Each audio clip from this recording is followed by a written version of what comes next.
రక్షకుడును మన ప్రభునైన యేసుక్రీస్తు నామంలో మీ అందరికీ హృదయపూర్వక వందనాలు. ఈరోజు దేవుని వాగ్దానము, ఇశ్రాయేలీల దేవుడైన యెహోవా యుగములన్నిటినీ స్తుతినందునుగాక, ప్రజలందరూ ఆమేన్ అందురుగాక, యెహోవాను స్తుతించుడి. హల్లెలూయా. మరి ఇశ్రాయేలీల దేవుడు మరి నిజంగానే స్తుతినందదగినటువంటి దేవుడు. ఆయన కేవలమును ఇశ్రాయేలీలు మాత్రమే దేవుడు కాదు, కానీ సర్వలోకమునకు కూడా ఆయన అధికారి అయి ఉన్నాడు. మరి సర్వజనులను సృజించినటువంటి సర్వ సృష్టికర్త అయి ఉన్నాడు. మరి సర్వాధిపతి అయి ఆయన ఉన్నటువంటి దేవుడు. అటువంటి దేవుడిని మనం ఎరిగినందుకు మనము ధన్యులుగా పిలువబడుతున్నటువంటి బిడ్డలము. మరి మనం అందరం కూడా దేవుణ్ణి స్తుతించి ఘనపరచాలి. ఆయన్ను మరి యుగయుగములు కూడా కొనియాడేటువంటి వారముగా మనం ఉండాలి.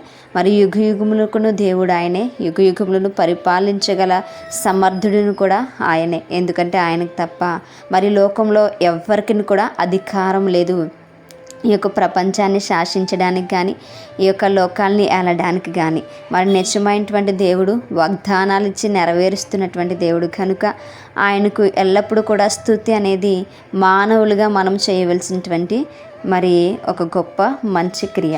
మరి మనం అందరం కూడా, ప్రజలందరూ కూడా దేవునికి కృతజ్ఞతాస్తులు చెల్లించాలి. ఆయన్ను ఘనపరిచి ఆయన హెచ్చించేటువంటి బిడ్డలుగా ప్రతి ఒక్కరు కూడా ఉండాలి. భూ ప్రజలందరూ కూడా ఆయన నామంలో మరి మోకరించి, ఆయన నామాన్ని సన్నుతించి, మరి ఆయన నామాన్ని స్తుతించి కొనియాడేటువంటి వారముగా ఉండాలని దేవుని యొక్క వాక్య భాగం సెలవిస్తుంది. మరి మనం ఎల్లప్పుడూ కూడా దేవుని ఎడల మరి కృతజ్ఞతా భావం కలిగి ఉండాలి.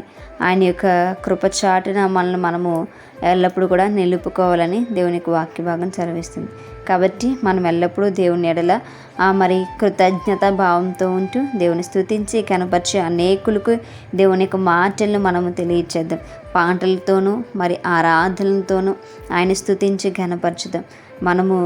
మనము చేసేటువంటి క్రియల ద్వారా దేవుడు మహిమపరచబడతాడు కనుక సత్క్రియలను మనం చేద్దాం. అప్పుడు దేవుడు మహిమపరచబడుతుంటాడు. ఆయనకు సంతోషం కలిగించేలా మన జీవితాలు ఉండాలి, కానీ మనకు లోకానుసారంగా మనల్ని మనం సంతోష పెట్టుకునేటువంటి వాటిగా మన జీవితాలు ఉండకూడదు. కాబట్టి మనము ఎల్లప్పుడూ కూడా ఆయనకు కృతజ్ఞతాస్తులు చెల్లిస్తూ, ఆయన పైన ఆధారపడుతూ ఆయన ఇచ్చేటువంటి దీవెనలు పొందుకుందాం. అటువంటి కృప దేవుడు మనందరికీ కూడా దయచేయునుగాక. ఆమేన్. ప్రార్థించుకుందాం.